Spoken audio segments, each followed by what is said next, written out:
Donald Trump fecha ainda mais o cerco ao narcotráfico na América Latina. Exército americano ganhou passe livre na Colômbia. FBI fechou parceria com o governo de Keiko Fujimori. Fórum Internacional de Combate às Drogas na Argentina. Sinal verde para o estrangulamento cibernético ao terrorismo. Os holofotes se voltam para o secretário da Guerra, o Pete Hegseth. Hora de acionar o correspondente internacional Ivan Kleber. Em meio à ofensiva dos Estados Unidos contra o narco e as ditaduras latino-americanas, quem aparece exaltando o legado de Fidel Castro? O Ivan vai responder pra gente. Vamos então dar boa tarde. O nosso correspondente internacional já está aqui no telão. Ivan Kleber, seja muito bem-vindo. Boa tarde.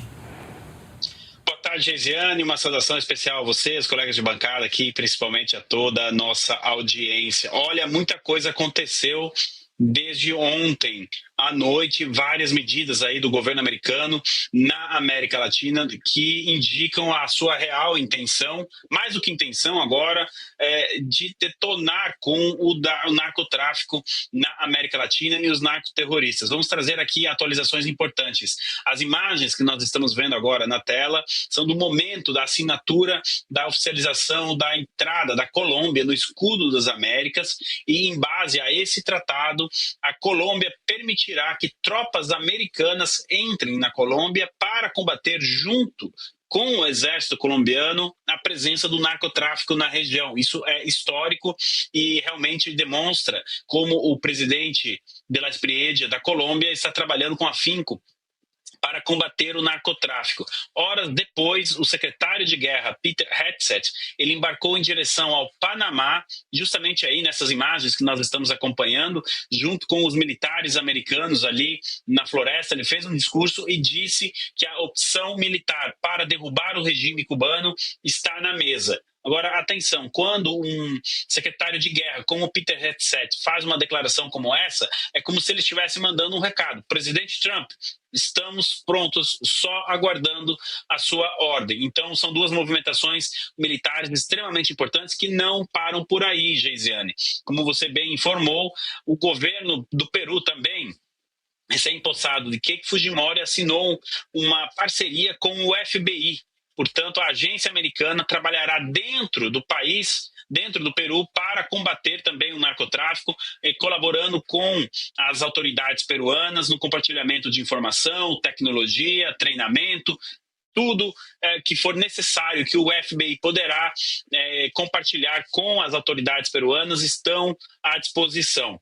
Não terminando aí avançando aí com as atualizações, a Argentina anunciou junto com a embaixada americana em Buenos Aires a iniciativa de um evento que deve acontecer na semana que vem na capital da Argentina, que contará com a presença de aproximadamente 100 países, de entre 300 e 600 observadores, para um fórum sobre o combate ao narcotráfico. Lembrando que este é o 40º ano que os Estados Unidos realizam esse fórum, mas não nessa proporção, será o maior de todos. E o recado aqui, Geisiane, que o presidente Donald Trump envia, não é? Afinal de contas, é uma iniciativa americana, mas que será realizada na Argentina, da parceria do governo americano com o governo Milei, e também a importância da Argentina no combate ao narcotráfico. A Argentina nem é o país, assim, o principal país de rotas do narcotráfico, mas o Milei vem se colocando aí na linha de frente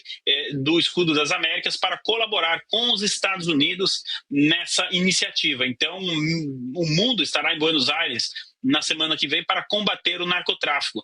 Geisiane, é como se fosse a Copa do Mundo do combate ao narcotráfico. É como se o Escudo das Américas estivesse ganhando um reforço. Afinal de contas, muitos países da Europa, inclusive da Ásia, estarão participando desse evento, e ali nós teremos anúncios importantes. Agora, falando em anúncio, ontem o presidente Donald Trump assinou um documento que permite que as várias agências americanas, o FBI, a CIA, a DEA, enfim, possam contratar empresas privadas para realizar ataques cibernéticos contra contra grupos criminosos. Na prática, Geisiane, para a nossa audiência entender o que significa isso, agora sempre que um agente federal americano precisar realizar uma operação, até mesmo de hackear o telefone de um terrorista ou o computador ou algo nesse sentido, ele contará com esse apoio. O governo americano está liberando essa verba e estabelecendo essa parceria entre o setor público e privado. É uma arma realmente importante na mão dos agentes americanos. E, nesse sentido, PCC e Comando Vermelho podem ser atingidos. Afinal de contas, eles foram classificados como organizações terroristas. Obviamente que o decreto do presidente Trump, Geisiane, não foi desenhado somente para o PCC e o Comando Vermelho, mas fornece a ferramenta para os agentes que estejam fazendo as investigações, então, realizar esses ataques hackers, ataques cibernéticos, enfim, e coletar dados. Será que, finalmente, não é, o FBI, a CIA, enfim, vão descobrir com quem conversam os líderes do Comando Vermelho e do PCC? Desde ontem, eles podem contar com essa ferramenta, o que demonstra, então, todo o interesse do governo americano em combater os terroristas de modo geral, tanto do mundo islâmico quanto na América Latina. Geisiane. Já saiu na grande mídia. São mais de 10 milhões de reais esquecidos para serem sacados pelos brasileiros. Foram 4 dias organizando e logo já entrei com a solicitação e, na sequência, já me veio o retorno. R$ 8.517 que estava lá parado. E era meu. E isso é só a ponta do iceberg. São 7 brechas ocultas no sistema que você pode resgatar. A menos que você queira fazer doação para esse governo, precisa ver antes que o prazo acabe. Para você descobrir, deixei o link aqui embaixo e um QR Code na tela. Acesse agora. Vou trazer aqui à tela as nossas analistas do dia. Fabi Barroso, sua pergunta.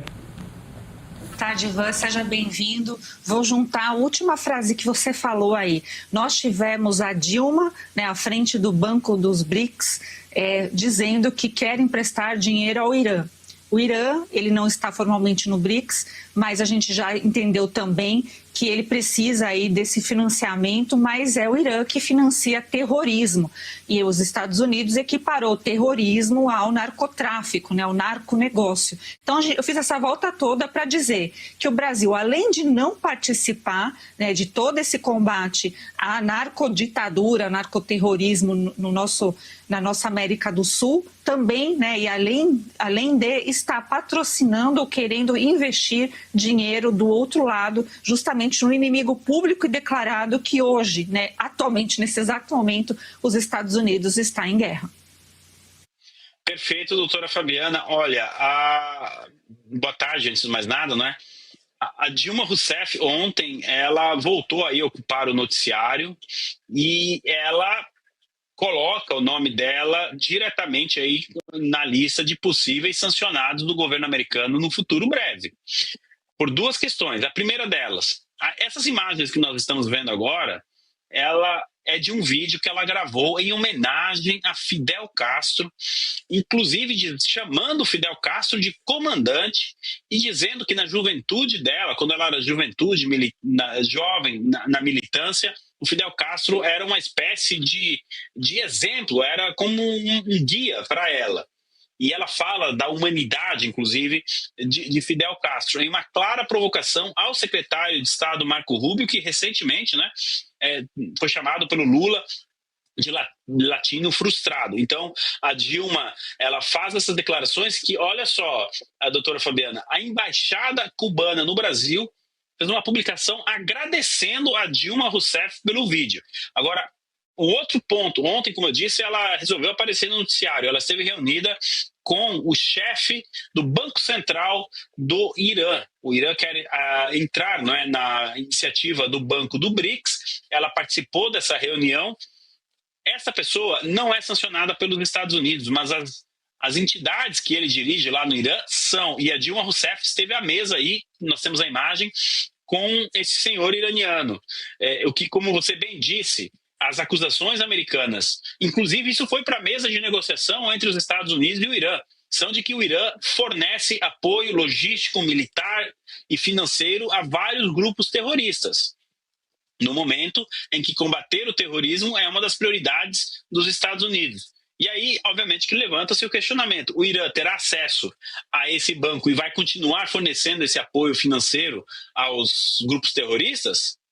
Diante desse cenário, Dilma Rousseff pode sim ser em algum momento sancionada pelos Estados Unidos por conta justamente desse apoio que ela vem fornecendo ao Irã. Obviamente que a decisão do Irã entrar ou não no banco do BRICS não cabe somente a Dilma, mas ela está fazendo essa conexão e isso pode sim colocá-la, colocar o nome dela passível aí para uma ação americana. Gisiane, devolvo para você. Trazer novamente as nossas analistas. Berenice Leite, sua pergunta. Oi, Ivan, muito boa tarde a você. Bom, estava aqui te ouvindo com relação à declaração da ex-presidente Dilma Rousseff, que hoje está à frente do BRICS, e me chama a atenção porque essa não é a primeira vez que o Brasil dá indícios dessa proximidade com o Irã. A gente tem que lembrar que em 2023, logo que Lula assumiu a presidência da República, 2 navios atracaram aqui no nosso país e há quem diga que eles estavam em busca do nosso urânio, que a gente sabe que é a matéria-prima, inclusive, para bombas nucleares. Isso é gravíssimo. Bom, o Brasil não foi, de fato, convidado para participar desse escudo das Américas, mas como eu tenho visto agora essa movimentação do novo presidente da Colômbia, né, que vai passar a integrar, eu queria saber de você como funciona para fazer parte. Existe a questão do convite, mas no caso da Colômbia, Gustavo Petro certamente não foi convidado.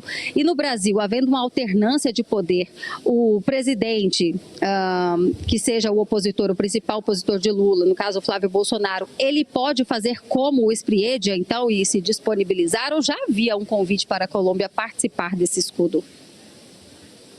Olá, Berenice, muito bom acompanhar seu trabalho aí de Brasília. E não, o primeiro requisito é que o governo americano tenha confiança no governo do país. Lógico, o governo americano não confiava em Gustavo Petro, assim como não confia em Lula. Você não vai convidar alguém para uma iniciativa como essa, com receio, inclusive, de que esse país passe informações para o inimigo. Ontem mesmo, o Celso Amorim declarou que a classificação do PCC e do Comando Vermelho pelos Estados Unidos pode ser utilizado como um pretexto para os Estados Unidos realizarem alguma ação no Brasil, totalmente sem senso de proporção.